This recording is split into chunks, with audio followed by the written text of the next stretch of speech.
welcome to another highly questionable week. What do you like today, Bo? Seriously, how in the world is Syracuse in the Final Four? We're not going to be able to answer that. Vamos, Papi. How did BLEEP the Orange make the Final Four? An excellent, unanswerable question. I don't know how they got into the tournament. I don't know how they beat Gonzaga the other day when they were down 7 late in the game. And then here against Virginia with a very good defense, it's 11 possessions. Small sample size, fun, randomness, 11 possessions. Virginia fell apart with a big lead, and Syracuse scored as many baskets in those 11 possessions as they did in the entire first half. Huge surprise. I don't have a good explanation for you. The only reasonable answer for it is Virginia lost the game. They gave up 47 points in the second half, which is mind-blowing for a team as good defensively as they are. But you're never going to convince me that when Jim Boeheim decided to go to that press, he was like, fellas, here's what we're going to do. We're going to run this defense that's going to give them easy layup after easy layup, and they're just going to keep missing them, and that's when we're going to take the lead. Like, it wasn't like some master stroke of strategy brought Syracuse back. Virginia didn't know what to do when it came time to dribble fast, and then when they had to do it at the end, they looked like they never done it before because they do everything humanly possible to stop from having to do that. Where were the experts? How come nobody predicted that Syracuse was going to make it to the Final Four? The guys that then make the big bucks, you know, the guys that then make the little, making those kind of predictions. Look, man, you know? look, a fair point being made by you, but my father, against the spread and the money line, 0-16 the last 16 games he's picked. I'm not making that up. He picked one upset. It was for Syracuse to lose to Gonzaga. Can't win them all, or any of them, that's all. He didn't win a single one. Is it a bad omen for the Tar Heels that Roy Williams was bleeding after cutting down the nets? All right, for the first time in 7 years, North Carolina is going to the Final Four. Roy Williams normally has his team practice cutting down nets when he thinks such a thing might come up. Apparently, he needed to practice a little bit more. The second time. Wow. Yeah, second time he's cut himself. The last time they cut down nets, he also cut himself. Here we are in the career of Roy Williams. Since he got to Carolina in 2003, he's been to the Elite Eight 7 times. This is the 4th time he's been to the Final Four. He's got 2 national championships. That is basically Jim Boeheim's entire career is what he's done in the last 13 years. And now he goes into the Final Four with a whole lot of pressure because that's the team that should win it. And Roy doesn't always respond well to that you should win it pressure. He is the obvious favorite going forward. Another thing that I find interesting about this basketball team is, as we talk about the new math in the NBA with three-pointers all over the place, this team doesn't care at all about three-pointers. This team does everything near the rim, including Roy Williams bleeding while cutting down the net at that rim. This team plays a different kind of basketball that's kind of antiquated, and they are susceptible to Villanova making a whole lot of threes. You know, I haven't picked Syracuse all tournament long. I'm picking Syracuse right now against North Carolina. That's right. That's right. That's right. You hear the first here. Highly questionable ESPN. Run to the phone and call your bookies. You know, this is the opportunity of your lifetime. The thing is, it like really could happen because North Carolina doesn't shoot threes well and Syracuse plays cowardly zone. It could happen. Also, though, if you've been running to your phone, you can no longer afford to pay your phone bill.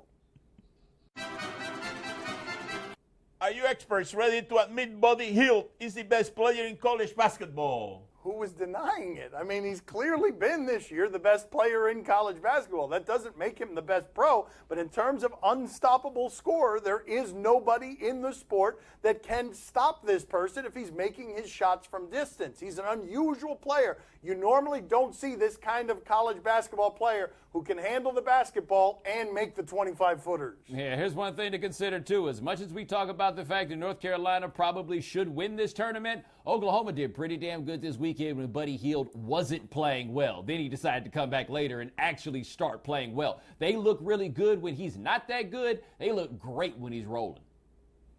I'm going to make a prediction now. He'll be number 1 in the draft.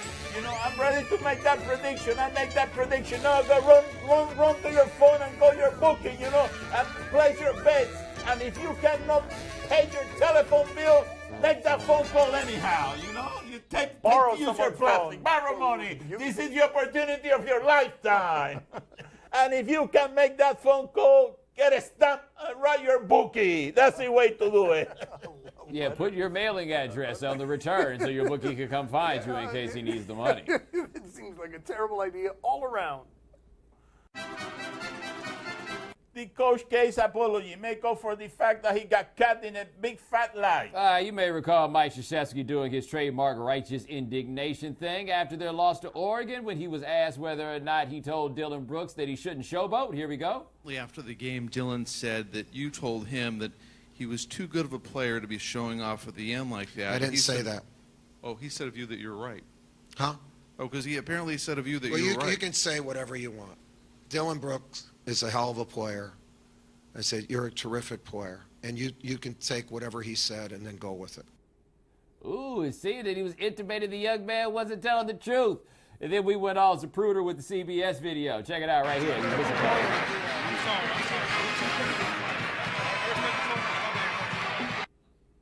So, there it is. That seems to be a lie from Krzyzewski. Krzyzewski did not say he lied. He said that he reacted incorrectly to the question, which sounds a whole lot like lying to me. So, does the apology make up for it? What apology? He went Roger Clemens on us, basically. I will say this. If you were upset by the Cam Newton press conference after the Super Bowl and have any interest whatsoever in being consistent, this is worse than Cam Newton's behavior. It is a coach in an authority position during a press conference being a sore loser and then not telling the truth while being a sore loser. I don't know if you're interested in consistency or not, but that's worse than what Cam Newton did. My favorite part in this was Krzyzewski put out the statement apologizing. He signed it. Mike Krzyzewski, Duke basketball coach and USA basketball coach, because ABC always be crew.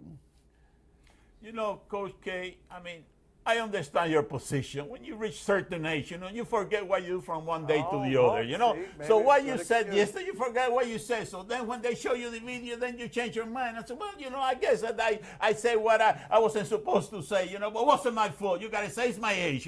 I'm getting down now that, I'm forgetting things, from one second to the other. That's the excuse I use, anyhow. He's about my father's age, even though his hair is suspiciously dark. That's the downside of keeping your hair so dark. You can't use these excuses. It's harder to get that discount at Denny's, too. Could the UConn's woman dominance be a bad thing for the sport?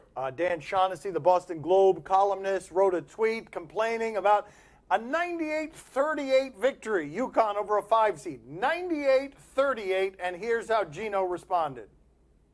A national sports writer who noted the score in UConn's win and then said, hate to punish them for being great, but they are killing the women's game. Watch? No thanks.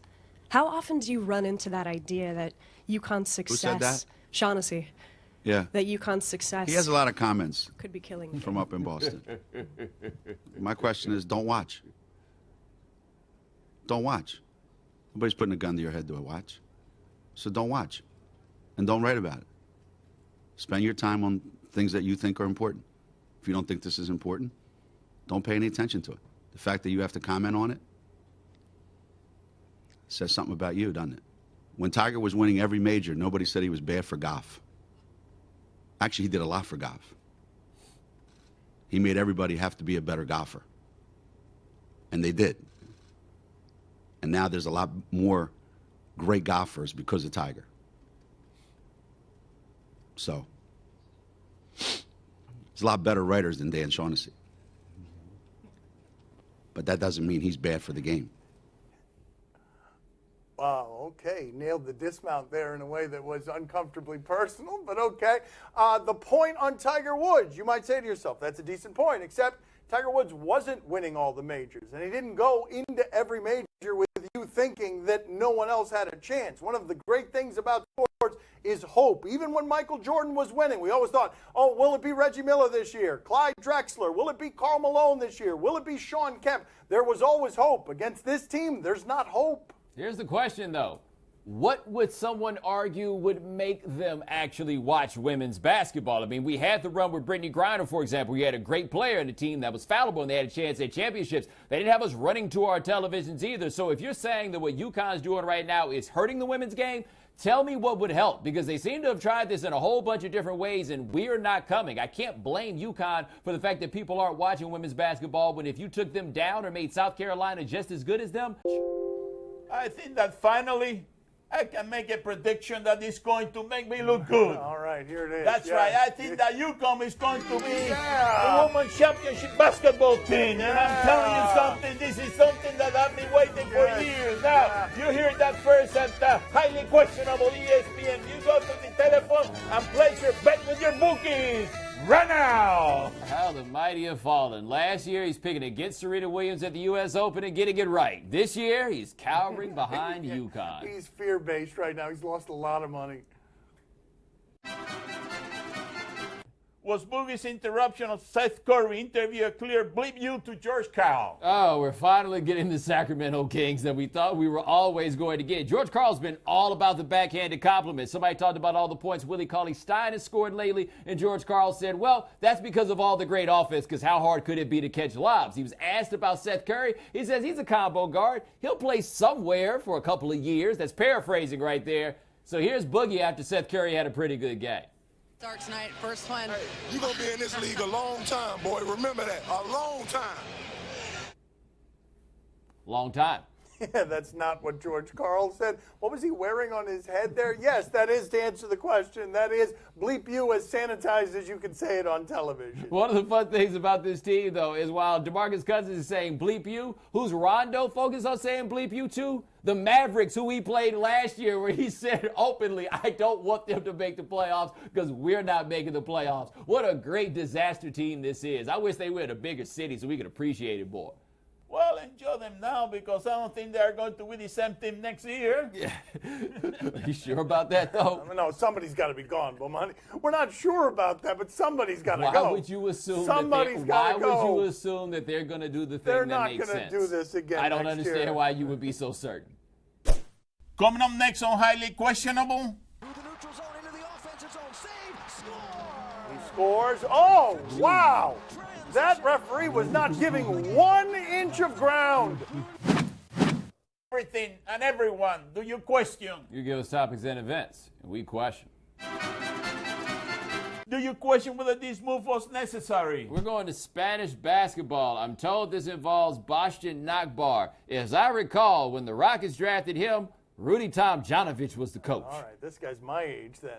But he's on defense here. This guy on offense, watch this, Bomani. This is Globetrotter stuff. Oh, right there. Whoa. And that right there is why Bastian Nakbar never succeeded in the league. Because look at him. Totally fooled by this. I'm going to go guard over here. And what makes it worse is he did it to him to pass the ball to the dude that he was supposed to be guarding. Yeah. Let's So look. where's the clip of the fight? Yes. You have to fight him at that point. The only thing that would have been worse if he'd have put it up his jersey and gone around. Let's look at this again real quick because it's not merely that Nakbar is being fooled. He then runs on defense to cover nobody at all. Oh. He was made dizzy by it. What happened? I lost money on that Oh, game. of course you did. Are you kidding Yeah, me? I yeah. follow that league with everything I got. all You know, right. this is where I get my hat tips, you know? All right. He had It's a matter of Bastian time before Nakbar. somebody comes knocking on this door. You know that, really, right? really. And that's your dad. Yeah, it's my pop. Do you question if this look intentional? Going out to the NCAA hockey tournament. Let's see, intentional or not intentional? You decide.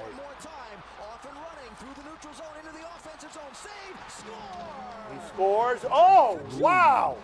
That referee was not giving 1 inch of ground. Look at this hip check right here. Ref getting in there. Bang! Look at that. Not goal. Yeah. Oh, no, that wasn't no accident. Why? Because he's standing just like he was right there. Yes. No, are you okay or anything Nothing. else. He Nothing. was like, tell me how my bleep tastes. Yes, that's exactly what it felt like he said. I haven't seen a ref take out someone like that since the LSU game. Oh, yeah. Let's see the LSU Remember game. this? Oh, yeah. This dude was one of the first black players in the SEC. That right there. And that one was for history. Yeah, that was a hit right there. Wilbur. His name is Wilbur. Okay, but we could show the reverse too, can't we? A player getting the best of a ref. That allows us to play that Carlos Boozer clip again. Oh. Uppercut. He's, why, Yes. why is your father doing the or you can? Do you question the way this goalie throws the attack? All right, National League Lacrosse. The Colorado Mammoths against the Calgary Roughnecks. Got a what show? What we got here? Great save. Now, Jamie, did that go off the far pipe? Here Back comes the under Alex thwarting and of an take it attack. forward. Whoa. Yes. Why would I question that? That was a successfully thwarted attack. Whoa, go ahead and lay down there, buddy. It's Yeah. okay. Sometimes nothing feels better than the cold ground. Just go ahead and curl up and get yourself right. That is one way to end a fast break. Am I the only person that was unaware of all of the equipment that they put on these lacrosse goalies? Is this just because That's it's a lot, indoor? man. How do you score? No, that's a sumo wrestler in goal. That's a skinny guy wearing a fat suit. He looked like the boss on a video game at the end that you got to beat with a 165 hit combo. Wait a minute. Was that the Fox robot that was playing in goal for that team? How much equipment are you wearing now? No? Do you question if James Franklin broke the rules? The Penn State football coach? What are we going to here? A recruiting violation? Oh. Oh, an Easter egg thing. Oh, is that James Franklin? Yeah, that would be breaking the rules. That's not the way you're supposed to do the piñata thing. I mean, yeah. I mean, that's breaking the rules, Bomani. What are you going to make the defense of this? I mean, I don't look at the joy.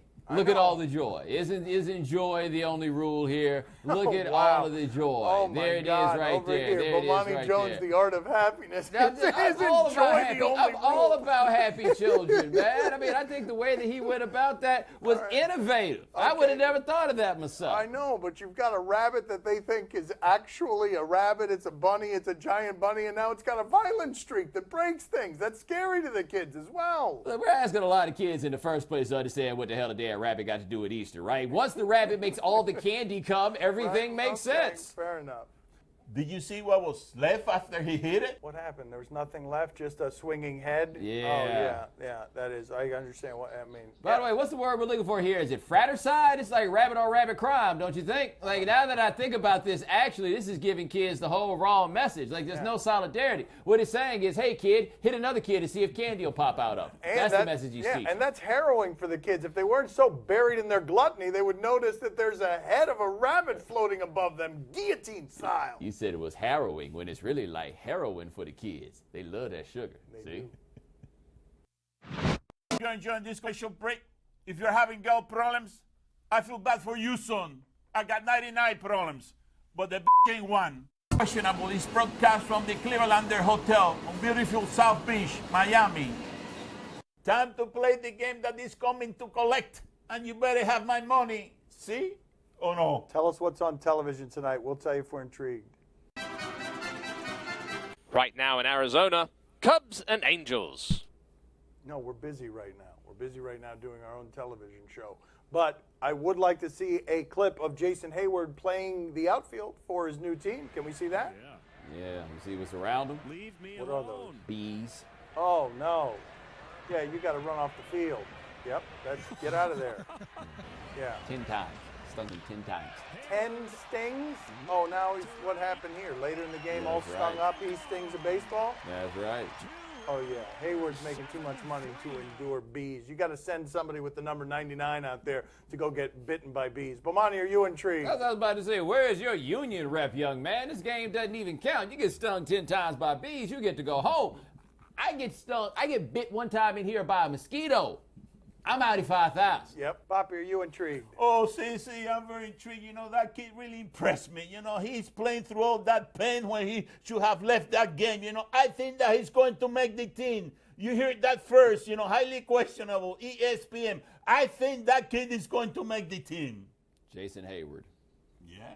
How many millions does he make? Yeah. ESPN. On Fox Sports Oklahoma, Thunder and Raptors. Sure, I like watching Thunder basketball. Last Thunder game, Pop sat everyone because that's what he does. Saturday night featured game, sits everyone. Let's see what Russell Westbrook did against the depleted Spurs. Here comes Westbrook. Oh, that probably doesn't count at the buzzer. I don't think. I'm guessing that is not an and one continuation situation for a number of reasons. Bomani, are you intrigued by this one? What am I supposed to say about a basketball game at this time of year? Yeah, right. Yeah, I mean, they're both good. Yeah, okay, that's good enough. Yes, yeah. Poppy, are you intrigued? Oh, see, I'm very intrigued. Listen, that's the type of shot that he'll have to make all year next year when the skinny guy leaves town. You know, he's going to be all by himself. You know, he has to make those shots one after the other. That's going to be the offense next year with Billy Donovan. It's like, Russell, make that thing you do where you make the shot off the wires. That's kind of the offense now. Yeah, it is a little bit, right. On ABC, Dancing with the Stars.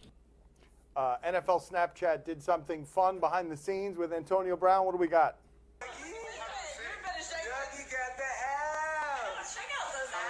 Mr. Flutie, Hall of Famer. Flute's guy just got hurt, so he runs a speed cut, and I hit the fifth step and threw it early and put it out there. I make him go get it instead, and it was like bang. Doug, how's business? Booming. Believe that. Doug Flutie, looking good, shirtless. Looks like an old skeleton with muscles. Bomani, are you intrigued? More importantly, he looks like an old man with no shirt on. Why don't you have a shirt on? Go somewhere. Why are you taking the video of him with no shirt on? And how'd they take that video where his feet didn't went in it? The stomach, by the way, very young looking. The hair, not so much. Bobby, are you intrigued? Oh, see, I'm very intrigued. Listen, I'm not impressed with that set of hats, you know. You want to see a set of hats? I'd show you a set of hats, you know. This is what you got. If you go dancing with your tie, this is what you got to have. A set of hats like that. Ay, That's Dios right. mío. Dios mío, no. That's all the time we have for today. Thank you for watching. I ain't coming back tomorrow. I'll be by myself tomorrow.